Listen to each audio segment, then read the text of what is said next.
శివుడిని కలవడానికి కైలాసానికి వెళ్ళిన విష్ణువు తన చేతిలో సుదర్శన చక్రాన్ని గదను పక్కన పెట్టి శివుడి దగ్గరికి వెళ్ళాడు. ఆ సమయంలో అటుగా వచ్చిన వినాయకుడు సుదర్శన చక్రం నుంచి వచ్చిన మెరుపును చూసి అదేదో తినే వస్తువని సుదర్శన చక్రాన్ని అమాంతం నోటిలో పెట్టి మింగేశాడు. అది చూసిన పార్వతీదేవి పరుగున వినాయకుడి దగ్గరికి వచ్చి వినాయకుడి నోటిలో ఉన్న సుదర్శన చక్రాన్ని బయటికి తీయడానికి ప్రయత్నించింది. కానీ ఎంత ప్రయత్నించినా బయటికి తీయలేకపోయింది. దానితో పార్వతీదేవి శివుడికి తన అన్న విష్ణువుకి విషయాన్ని చెప్పి అక్కడికి పిలుచుకొచ్చింది.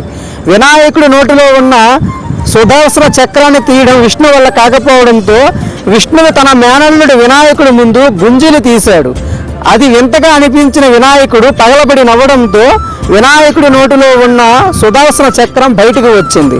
అందుకే వినాయకుడిని ప్రసన్నం చేసుకోవడం కోసం భక్తులు వినాయకుడి ముందు గుంజిలు తీస్తారు.